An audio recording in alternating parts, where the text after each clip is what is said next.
Philadelphia might not be gearing up for the big game this week, that hasn't stopped the rumor mills from gaining momentum around the Birds. As the latest update on Vic Fangio should put the whole fiasco to bed, hopefully once and for all, while the A.J. Brown trade rumblings are just starting to wake up. Plus, why I'm not the only one in love with the Sean Mannion hire, there's something the rest of the NFL is starting to take notice in a major way. I'm Thomas Mott, this is the Thomas Mott Show.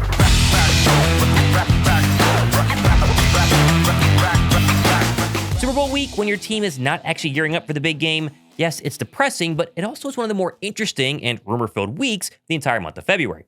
Because right now, the NFL media apparatus has ascended on one place, San Francisco, and they all start talking to each other and dropping rumors and news 1 month before the start of NFL free agency.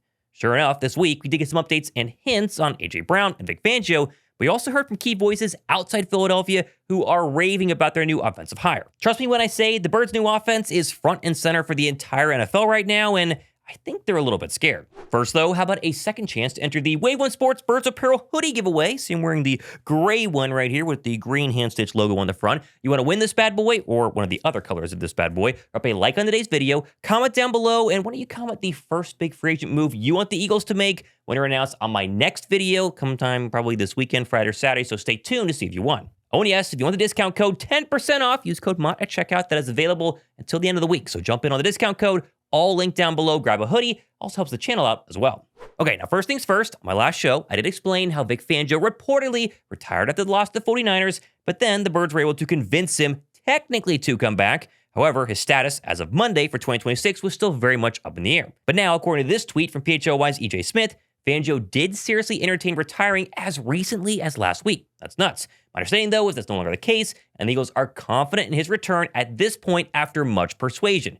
He's expected to be back as defensive coordinator next season. And so, if you believe EJ Smith, who definitely has plenty of sources inside Philadelphia, it sure seems like we're 99% sure Vic Fangio is coming back. And really, we're at this point in the offseason where it's kind of too late for him to retire. Like, it'd be very, very surprising if Vic Fangio would wait another week well past the Super Bowl and then say, hey guys, I'm going to hang it up. As mentioned, it's his right to do so. But according to this, sure sounds like Vic Fangio is 100% or close there to 99% coming back. I do also think this kind of explains why Christian Parker was allowed to leave the building. EJ Smith's tweet said that Fangio was entertaining retiring as recently as last week, meaning he's probably been going back and forth and flip-flopping on the decision for a couple of weeks now. And Christian Parker, reading the writing on the wall, he figured Fangio would be back, hence why he left without much noise from the Birds' top brass. Now moving on, and speaking of leaving, and we got our first A.J. Brown rumbling during Super Bowl Media Week the past couple of days. It's not from a person that you are going to love, but somebody who has been very active in covering the A.J. Brown trade drama, and that's Philadelphia's favorite reporter, Diana Rossini, who was asked about A.J. Brown being traded and gave a team destination and also a price as well. I have a feeling it's going to resolve itself by A.J. no longer being in Philly. Yeah. That's why I think it's going to head. I don't know that for a fact yet. And I wouldn't be surprised if they move him to a place like New England, a team that's playing the Super Bowl. Yeah. It's funny, I was poking around on it before the trade deadline, just in case they did it. Yeah. They get a second rounder. I think being here, talking to people around league circles, it is obvious that there's an expectation that the Eagles will want to move on from him or that AJ will want to be elsewhere. Being here the last 24 hours, that is something that stands out to me, is how much of the conversation is around AJ Brown trade speculation. That's not to say that it's a foregone conclusion, but I think we've been around 60-40 on this show. I think that that's probably about fair from being here and having conversations about it. Now, I know none of us like Diana Rossini, but she does technically have sources, whether they're true or not. And I do think she makes a good point here, and not only the team that A.J. Brown could go to, the Patriots, more on that in a second, but also the price. And that's the main question here. What could Philadelphia actually get for A.J. Brown if they're going to get rid of him? I still don't think they're going to get rid of him because I think that he's going to work things out. We'll talk about Sean Mannion in a second. But if they were to, a second-round draft pick makes a ton of sense. Getting a first-round draft pick for A.J. Brown, we all want it, but it is going to be difficult. And they due to his age and technically a drop in performance that all of us witnessed in 2025. Plus, I do think this wide receiver class in the NFL draft, especially in the first round, it's pretty decent, not elite, but still Carnell Tate from Ohio State and Jordan Tyson from ASU, two non-expensive trade options that a team could settle on and also keep a wide receiver on a rookie contract. On the Patriots trade spot front, though, I think this makes a ton of sense if Philadelphia were to pull the trigger. Obviously, Vrabel, the connection there, A.J. Brown, Tennessee, that's easy. But New England also has $42 million in cap space right now entering 2026. That'll be over $50 million when it's all said and done. And they still have a quarterback on a rookie contract. And right now, they probably need a true number one wide receiver. I personally think Seattle's going to win the Super Bowl. Obviously, they could not, but that's my guess right now. Defense is really, really good. I think that will show that Drake May does need a true number one wide receiver. So if you do have, Drake May struggling in the Super Bowl, they don't have a true number one wide receiver emerge in that Super Bowl, Stephon Diggs has a rough game or whatever, then the A.J. Brown rumors, to especially New England, could certainly pop up a lot more in the coming days and weeks. Also, the big game is finally here, and if you want to get into the action, well, you already know I'm using Underdog. It's so simple, you just pick higher or lower on 2 or more player stats like touchdowns, receptions, and more. You win up to 5,000x your entry. And of course, it's not just football, they've got all the options.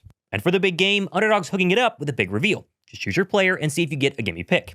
And of course, I've locked in my picks for the weekend, going for a low-scoring game here, so give me Drake May lower than 222.5 passing yards, Kenneth Walker, pretty good Patriot run defense, give me lower than 74.5 rushing yards, and Sam Darnold, I think he'll be okay, I think they'll win, but still lower than 231.5 passing yards. Oh, and if you're wondering, Underdog is available in most states, including Texas, California, and Florida. And new customers get $75 in bonus entries when they play $5 to get started. Just use my code Mott when you sign up, and it'll load instantly. Underdog, super simple. Make picks, win money, and use my code Mott.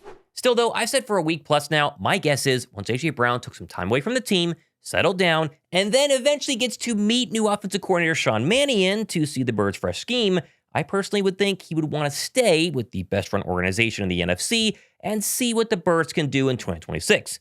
Especially since the 2025 Pro Bowler Jalen Hurts is right on cue to make another Super Bowl, following a pretty wild trend noted at the Pro Bowl this past week throughout his career. The last 4 years been Super Bowl, Pro Bowl, Super Bowl, Pro Bowl. What's next year going to look like? I love for the pattern to repeat itself. It takes a lot of work and a lot of time, but we're enjoying this time right now before we even get to that point. We know what the end goal is all the time, though. Oh, and by the way, since it is Super Bowl week, we have to at least mention the fact that the Eagles, they're not playing this year. You know that. But don't let your friends forget that both Jalen Hurts and Nick Foles are the 2 highest graded Super Bowl performing quarterbacks in the past 20 years. I mean, Jalen Hurts in 2022, we all watched that game. He was lights out. That was the 2nd highest PFF grade of any quarterback in the Super Bowl era. My goodness, he was incredible. And then none other than Nicky Six, locking down the top spot with his Super Bowl 52 performance that I personally don't think we will ever see duplicated in our lifetimes. He balled out of his mind and really outdueled Tom Brady. Still, though, back to reality, and really the guy who hopefully can get Jalen Hurts back to that 2022 form, and that is Sean Mannion. Which, if you're still on the fence on this hire, I don't think most people are, but if you are, how about listening to some of the NFL's top offensive minds during the Super Bowl Media Week the past couple of days rave about the Birds' newest offensive coordinator? This is some really good stuff. Some of the stuff that he would do after practice, I continue to do because of him. The way he'd studied throughout the week, I continue to do because of him. I've been around a lot of really good quarterbacks that I take things from. I've taken the most. I think you guys got a gem of a coach. Really excited for Sean. Not at all surprised that he's in this position and to be in Philly with that organization. It's a great opportunity for him. You've done this job as long as you have, Josh. I want to ask you about Sean Mannion and what you think his biggest challenge will be after 2 years of coaching, taking on being a coordinator and a play caller for the first time. Yeah, it's I don't know that there's a perfect timeline for any of that. I think when you get the opportunity, I think it's probably the most important thing that you have confidence in what you want to do and a way to communicate your vision for what you want it to look like, and there's a million different philosophies of how to do it well. And what's important is if you just, can you explain to the coaches and the players exactly what you're looking for. So he's been around football a long time. He's done it at a high level, and I'm sure he's going to do his job really well. He's been somebody that's been very well regarded among the coaching community for a long time. I remember talking to Kevin Stefanski years ago when Sean was still in the league. I think he was still the backup quarterback for the Vikings, and he told me as soon as he retires, I would make him my quarterback's coach. And so he is somebody that I think has been well positioned to rise very quickly in the coaching ranks. And so he has about as good a Q score as you can have with people in that community. And it's not just former players and coaches who have been around Sean Mannion raving about him, although I will take those as pretty good signs we got a really good guy. The actual film is now out, the overhead footage, the All-22 film from not only the plays that were called at the East-West Shrine Bowl, but the scheme that Mannion went ahead and implemented last week when he was calling the plays at that game. And really great film breakdown here from Sean said, "You tell me this looks 100 times better already than Ken Patullo." Now we have the fun stuff, the passing game. Day one type install. We have outside corner, make it feel like maybe I'm running a choice route before getting outside. We're going to have this, I think it's like an hour route where you're kind of holding up. You have inside kind of leverage, then maybe you're able to break out. And then we're going to have this in breaker. We're going to have a running back that's going to be working to the flat. Now, why do I think this is important? This, like you see, there's notably no defense here, but it feels like, all right, we're starting on the left side of our screen. We're working on our to the right side in terms of our reads. It's that pure progression type world where we have this alert, maybe premium look, premium coverage, really our 1, our 2, our 3, probably our built-in hot just based on our coverage or based on our protection, and then that check down. So we're starting from one side, we're scanning across the field. And I generally like that as an approach. You can kind of see things with the quarterback. All right, we're working this direction. Got to have things really, really married to our feet. We're hitched. We're working to our next part, but we're working across the screen, right? We're getting guys into vision. We're getting guys on the move. These people aren't stationary. We're moving in this general direction. I think that is generally, a good approach based on how defenses are playing in the modern NFL. Here we can just see it in a different look. We're going corner. We're going that locked out breaker. Here, bumping out, in breaker, and then we're checking out to the back. Like we said, alert, 1, 2, 3 to check down. So I think if you're feeling like, okay, you look at some of the Eagles, maybe a lot of those stationary type routes, we're feeling, all right, these guys are on the move. This guy's moving in division. We're still moving. We have that check down to kind of reasonably space the offense. Maybe that is a positive for the Eagles offense going into next season. And this was something that I saw a bunch in practice film where this stack, something, of course, like the Packers do it a lot. You would expect to see it, if you have a Packers coach coming in and installing it.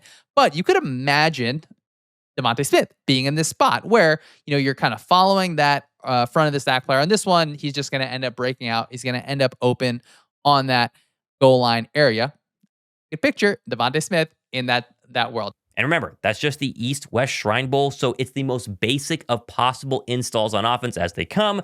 Imagine what this offense can technically look like with a whole offseason OTAs, meetings, training camps ahead. There's a lot of scheming left to do, a lot of implementing left to do, but this Birds offense, it's going to look different. The one question we're all wondering, though, is how different will the right side of the Birds offense look? I already talked about A.J. Brown. How about an update on Lane Johnson? Because remember, last week, Adam Schefter dropped the rumor, which turned out to be Vic Fangio, but a lot of us, myself included, initially thought it was Lane Johnson about to retire. And although technically Lane Johnson could retire any day now, the fact we haven't heard any new rumblings out of the Lane Johnson camp tells me that he is not on any sort of rush timeline here, and that hopefully we don't hear anything the rest of the offseason, which means he's going to return. We do, though, sort of have a blueprint for legendary Eagles offensive lineman flip-flopping on retirement, as it did take Jason Kelce until March 4, 2024. That is a long time after the season. Remember, the season ended after the first round of the playoffs. That was in January to announce that he was going to conclude his 13-year NFL career. We do forget that leading up to March 4th, a 2-month span since their playoff loss, by the way, he was kind of flip-flopping. It was like, oh, there were rumors saying he's going to come back. Oh, no, Kelce's going to retire. He eventually retired, though, and so we have to at least admit Lane Johnson could do anything we don't know in the coming weeks. Obviously, I'm sure the Eagles have somewhat of an idea which way Lane is leaning, but I think it all depends truly on the actual rehab and, I guess, future health of the Lisfranc injury on that foot. Because that injury was way worse than any insider actually wanted us to believe, and Lane could technically still be rehabbing up to this point. He could go ahead and keep working at it, see if he can get back to 100%. If he can, he comes back. If he can't, though, that could be the real nail in the coffin. I will say, though, no news is good news. If he was going to retire, he could have just announced it today or tomorrow or next week. But as the days get closer to free agency, that's when the decision really has to be made to help the Eagles out either way. Keep an eye out the next couple of weeks. We'll cover it if it happens. Finally, it's never too early to start thinking about the NFL draft, which, gotta remind you, is less than 3 months away, end of April. But we do forget that a lot of the Birds coaching staff this past week was in Mobile, coaching up the Senior Bowl participants and scouting out some future Birds. Which, if you remember, the Senior Bowl, past 2 seasons, Philadelphia has loved choosing high draft picks from this game, which included names like Quinyon Mitchell and even Jalix Hunt rising to the top. And while, yes, it's too early to name names and who the Eagles should take in the draft, should not take in the draft, we do need to look at trends, though, and who they actually met with or the position groups they met with at the Senior Bowl is a pretty good thing to look at. Shout out Anthony DeBono's Philly Special article here. It helps out a ton. He goes through the list of every single known player the Eagles had a personal meeting with at the Senior Bowl last week, and the offensive trends are pretty interesting. How about 4 running backs, 3 wide receivers, 2 tight ends, and then a whopping 8 offensive linemen? We forget Philadelphia did not draft an offensive lineman on days 1 or 2 of the draft in each of the past 2 seasons, and yet went heavy on Landon Dickerson and Cam Jurgens the 2 drafts prior. They just say offensive line, we all know this, it's going to be an easy mock to the Birds in the coming months. They're going to take an offensive lineman pretty early. And defense is a very similar story. How about 5 safety interviews? That's interesting for Reed Blankenship. Not sure what that means there. But also 6 cornerbacks. So obviously maybe Adoree Jackson's going to be gone. And then 11 defensive linemen or edge rusher linebacker hybrids. So yeah, we kind of have our 3 levels of the Eagle defense Philadelphia is going to attack. Trenches, obviously. They need another pass rusher, depending on what happens with Jalen Phillips. Maybe another interior defensive tackle, although I think you kind of wait on that. But then cornerback and safety. Those are going to be fascinating to me because people are saying Adoree Jackson signing back to a 1-year deal. I think Philadelphia wants to go out and spend a high draft pick and maybe secure either the safety spot, if you get rid of Reed Blankenship. We'll see. I hope not, but we'll see. But the cornerback spot as well. We already saw how good you can be when Q and Coop lock down one side, get the next young guy to lock down the other side, and then hopefully Vic Fangio's defense continues to eat in 2026. Still, though, that's just Senior Bowl meetings. They're going to meet with a ton of other people who aren't Senior Bowl people. But the NFL Combine coming up the next couple of weeks. The rumors are only about to begin. Take it all with a grain of salt. But of course, it's the offseason, and the offseason is full of rumors before the news actually drops. And that's why you watch my channel, because I update you on what we are hearing, what the rest of the Philadelphia media is hearing as well. And so subscribe, stay up to date. It's going to be a bunch of fun. I'm Thomas Mott. Get your Birds hoodie. Also get entered down below. We'll see who wins this bad boy. You guys love these things, and so try and give one away at least once a month here. We'll see how it goes. It's going to get warmer in the months, though. I'm Thomas Mott. This has been the Thomas Mott Show.